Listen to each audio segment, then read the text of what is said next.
मरकुस 17 में लिखा है, यीशु ने यह सुनकर उनसे कहा, भले चंगों को वैद्य की आवश्यकता नहीं, परंतु बीमारों को है। मैं धर्मियों को नहीं, परंतु पापियों को बुलाने आया हूँ।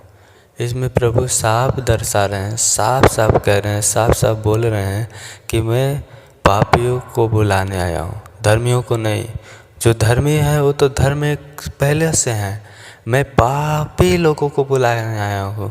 जैसे जो पाप में हैं, पाप में जीवन बिता रहे हैं, उनको मैं बचाने आया हूँ, उन्हें मैं छुड़ाने आया हूँ। मैं जब अपने पास में बुलाऊंगा तो उन्हें पाप से क्या करूँगा, मैं छुड़ाऊंगा, उन्हें पाप से मुक्ति दूंगा और मैं क्या करूँगा, उन्हें धर्मी बनाऊंगा। इसलिए कह रहा है वचन, पवित्र आत्मा खुद कह रहे हैं, प्रभु यीशु खुद कह रहे हैं, साफ साफ बातों में दर्शा रहे हैं कि मैं धर्मियों को नहीं परंतु पापियों को बुलाने आया हूँ। पापी कौन है? संसार के सारे लोग पापी हैं, कोई ऐसा नहीं है कि पापी नहीं है। सबके सब पापी हैं, सबके सब परमेश्वर के विरोध में पाप किए हैं, परमेश्वर के महिमा से अनजान है, नादान है, रहित हैं, मालूम नहीं है। इसलिए प्रभु कह रहा है कि मैं धर्मियों को नहीं पापियों को बुलाने आया हूँ। प्रभु ने पापियों को बुलाने आया है, किस लिए? प्रभु ने अपने लहू को बहाया है कि हम सारे लोग के पाप क्या हो जाए, क्षमा हो जाए, और जिन पर विश्वास करे वो नाश न अनंत जीवन पाए। इसलिए प्रभु हम लोग को पाप से मुक्त करने के लिए, बुलाने के लिए आया है कि उसके सारे गलती गुनाह अपराध क्षमा हो जाए, वो पाप में न जीवे, अनंत जीवन में जिए और धर्म के काम करे। क्या कर्म ही धर्म है? अच्छा कर्म जो भलाई प्रेम उसके अंदर प्रभु भर देता है, यही तो है। प्रभु क्या करता है, धर्मी बनाता है।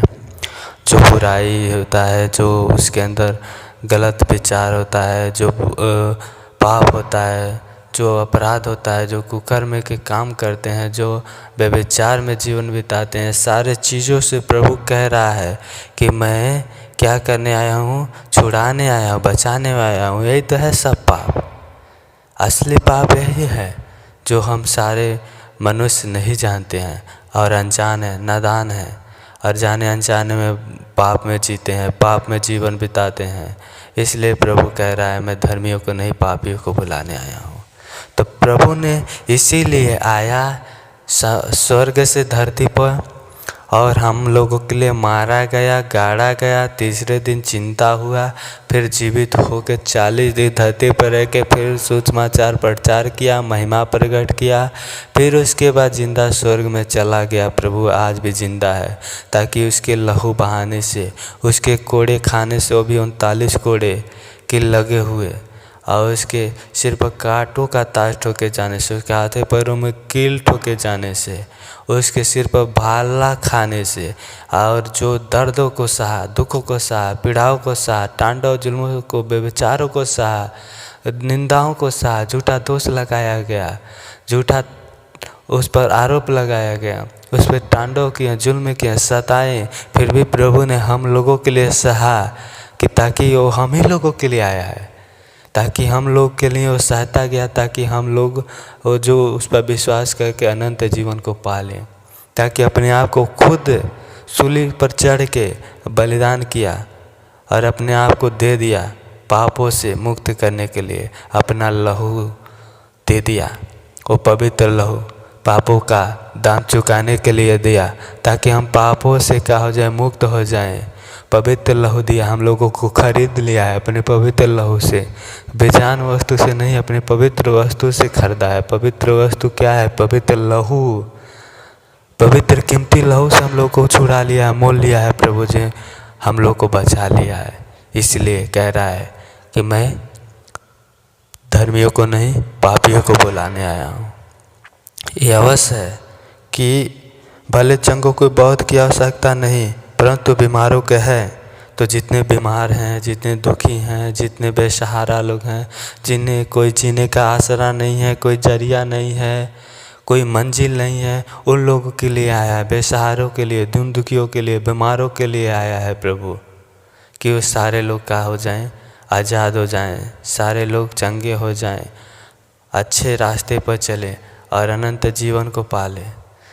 सही जीवन जिए, सही जीवन जी के अनंत जीवन का भागीदारी बन जाएं, वो भी धर्मी बन जाए, धर्म के काम करें, वो भी अनंत जीवन के वारिस हो जाएं। जिससे परमेश्वर प्रेम करता है उसे धर्मी बनाता है। इसलिए पवित्र आत्मा जो है आया है, प्रभु यीशु जो है हम लोगों को पापों के दाम को चुका के हम लोग को बचाया है। विश्वास करें, सच में वो सच्चा जिंदा खुदा है और जीवित है। इस समय भी है, पहले भी वही था, इस समय भी है, आगे भी वही रहेगा। यहोवा परमेश्वर कभी बदलता नहीं, यहोवा परमेश्वर कभी मरता नहीं। यहोवा परमेश्वर एक ही है, पूरे ब्रह्मांड पूरे सृष्टि का रचने वाला, स्वर्ग और पृथ्वी का सारा अधिकार उसके पास है और पूरे ब्रह्मांड के वो मालिक है, पूरे सृष्टि के लोगों का वो मालिक है, सारे लोगों का वो पिता है। हम लोग उसके पुत्र हैं, इसलिए अपने बेटों को बचाने के लिए आया है, पाप से छुड़ाने के लिए आया है। विश्वास करें कि प्रभु ने हम ही लोगों के लिए अपने आप को खुद क्रूस के सूली पर चढ़ा और बलिदान हुआ, ताकि जो भी विश्वास करे वो पाप से बच जाए। आमीन।